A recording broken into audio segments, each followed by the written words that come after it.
I'm standing next to a 1971 green sparkle John Bonham drum kit. I worked with John Bonham in 1977 and 1979. I had the pleasure of going in the studio as well, and these drums were used on many sessions. The bass drum size is 14 by 26. The rack tom is 10 by 14. The floor tom is 16 by 16 and 16 by 18. He always used a metal Ludwig Superphonic 402 snare drum. Always metal, never chrome over brass. And he used a ching ring. He used a Ludwig Speed King pedal. John Bonham always played Paiste cymbals. And he started off with giant beat Paiste cymbals, and then he went to the 2002 cymbals. And he always used the Sound Edge 15-inch hi-hats. He always used the 18 medium crash.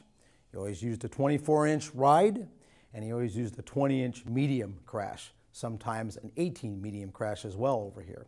He used a Ludwig cowbell made by Paiste, and a ching ring similar to the one we have here set up on the hi-hats.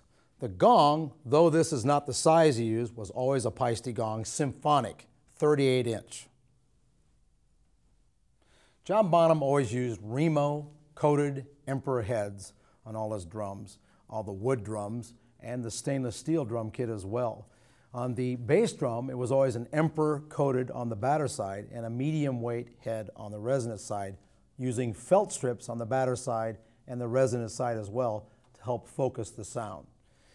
On the rack tom was always an emperor coated on the batter side, ambassador coated on the bottom side.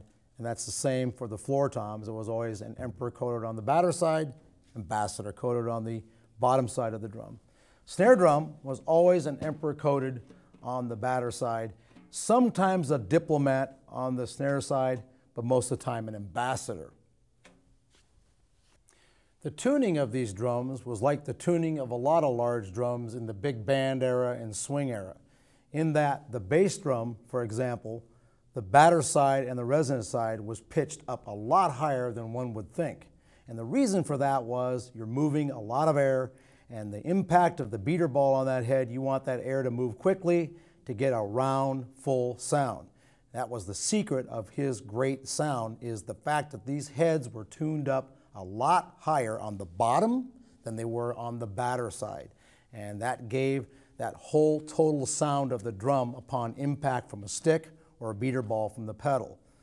So on the rack tom, the actual pitch of the bottom head was, for a large drum like that, was pitched way up like you would hear a snare drum being tuned.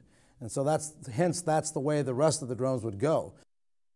The snare drum tuning was also a real important part of John Bonham's sound. He understood the dynamics between the snare side and the batter side, in that he pitched the snare side way up, and he never choked the snares. He loosened the snares just enough so you'd get the sensitivity of the snares, but you'd also get the wholeness of the drum from top to bottom. The batter head, emperor coated, like I said before, was always pitched way up, but never so far as to lose some of the dynamics between the batter and the snare side.